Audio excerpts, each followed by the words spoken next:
Ce jeudi 2 novembre, Marie Portolano célèbre ses 38 ans. Un âge que la nouvelle journaliste de Télématin fêtera à coup sûr avec son mari qu'elle a épousé en 2019 déjà. Et à l'époque, elle avait osé un look surprenant et rock'n'roll. Quelque chose en Marie Portolano de rock'n'roll. Si est indéniable lorsqu'on découvre ou redécouvre la photo qu'elle a choisie pour annoncer s'être mariée. C'était en juin 2019. La nouvelle figure de Télématin qui fête ce jeudi 2 novembre ses 38 ans disait oui à l'époque à l'humoriste Grégoire Ludig, membre du duo Palma Show. Et en sortant de la mairie, Marie Portolano avait tout simplement décidé de s'allumer une cigarette. En effet, sur Instagram, elle partageait l'heureuse nouvelle en dévoilant un cliché d'elle en noir et blanc dans sa robe de mariée courte et sa clope au bec pour le dire familièrement.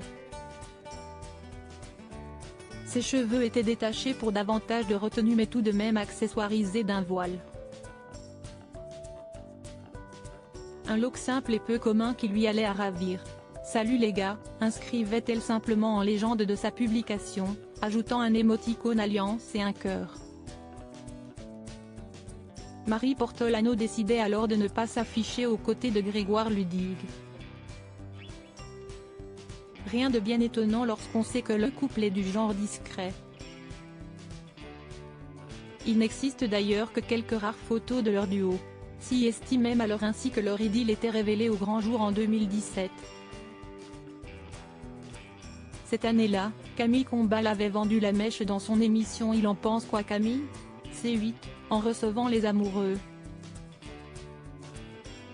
Entre Marie Portolano et Grégoire Ludig, le conte de fées s'est poursuivi en 2022 lorsqu'ils ont accueilli leur première enfant ensemble, dont on ne sait rien.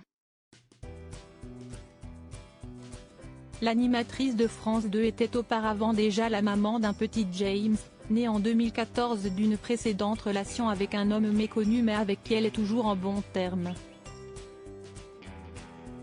Nous sommes séparés mais nous nous entendons très bien, avait-elle assuré en interview en 2021. La petite famille recomposée s'épanouit aux dernières nouvelles dans un appartement parisien du 9e arrondissement. Un domicile où on y trouve du mobilier contemporain, une cheminée ancienne, des dessins d'enfants et des affiches de films.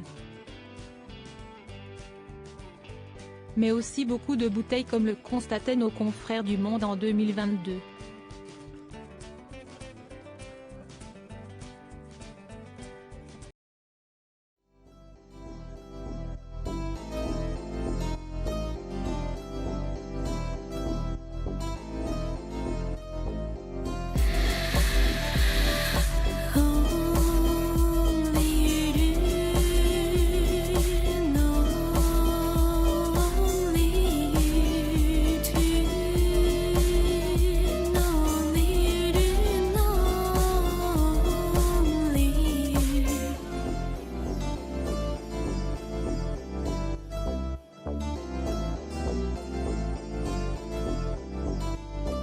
To